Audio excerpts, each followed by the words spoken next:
Shalom warga kerajaan sorga, Kingdom Daily Devotion di pagi yang indah ini diambil dari GPDI Elohim, Batu Malang, gereja yang didirikan oleh opa oma saya di tahun 1939. Berjudul, Kamu adalah Terang Dunia. Matius 5 ayat 14 mengatakan, kamu adalah terang dunia, kota yang terletak di atas gunung tidak mungkin tersembunyi. Nah, kita ini hidup dikelilingi sama kegelapan dunia. Nah, dunia di sekitar kita itu diselimuti kegelapan, kebingungan moral, apatisme spiritual gitu ya, hubungan-hubungan yang rusak, ketidakadilan, bahkan ketakutan di mana-mana. Berita-berita dipenuhi dengan tragedi. Banyak orang di sekitar kita hidup tanpa harapan dan mencari kesenangan dalam hal-hal yang fana bahkan.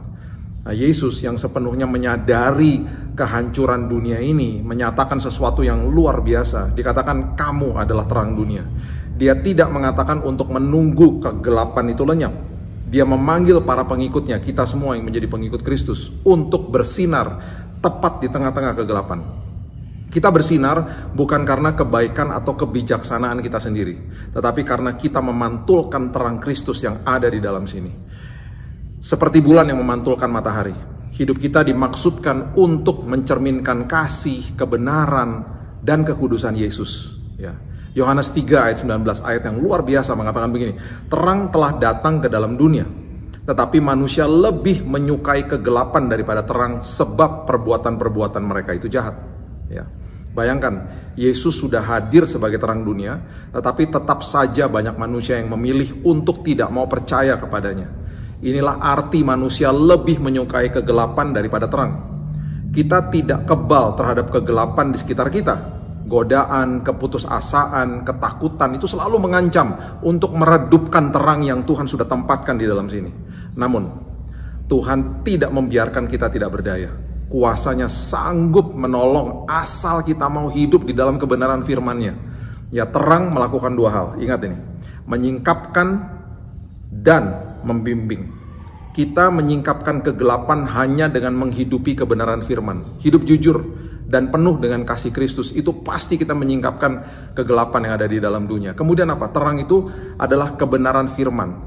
Dan kebenaran firman itu adalah pelita bagi langkah kita. Mazmur 119 ayat 105. Jadi apa? Terang itu pasti akan membimbing langkah-langkah kita.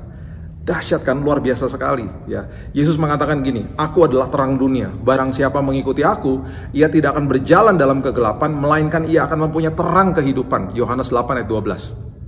Ambillah keputusan hari ini. Terang yang sudah disediakan sama Yesus. Terima dia sebagai juru selamat atas hidupmu.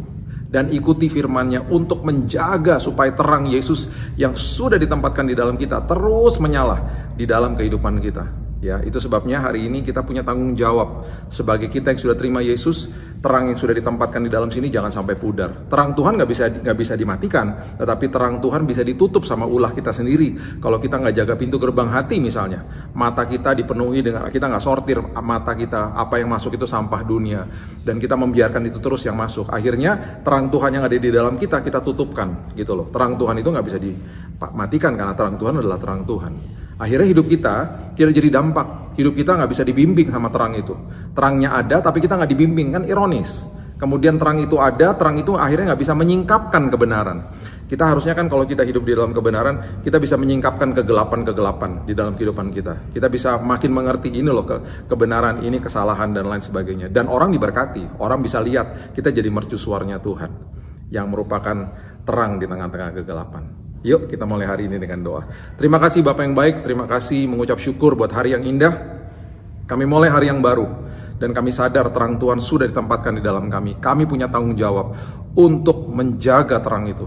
Kami punya tanggung jawab untuk membiarkan terang itu bersinar melewati hidup kami, supaya kemuliaan Tuhan dinyatakan. Dan terang itu Tuhan berguna bagi kami untuk membimbing langkah-langkah kami. Terang itu berguna bagi kami untuk menyingkapkan kegelapan Tuhan, supaya dunia bisa melihat langkah-langkah hidup kami, tindakan perkataan kami sesuai seturut dengan firman kebenaran. Terima kasih Bapak yang baik, terima kasih buat terang-Mu yang bercahaya di dalam kami. Tugas kami untuk menjaga supaya terang itu terus menyala Tuhan. Dan kami percaya langkah-langkah kami dijaga, dilindungi, dipandu sama firman kebenaran. Kami mulai hari yang baru, dan kami bersuka cita karena terang Tuhan ada di dalam kami. Dengan itu Tuhan, kami dipulihkan, kami disembuhkan, kami dipimpin, dilindungi, disertai, diberikan damai, diberikan sukacita, diberikan hikmat, bahkan pengharapan. Kami mulai hari yang baru hanya di dalam satu nama yang ajaib, nama di atas segala nama, Yesus Kristus, Tuhan dan Juru Selamat kami. Kami berdoa dan mengucap syukur. Kita sama-sama katakan, amin. Have a blessed day dan Tuhan Yesus memberkati.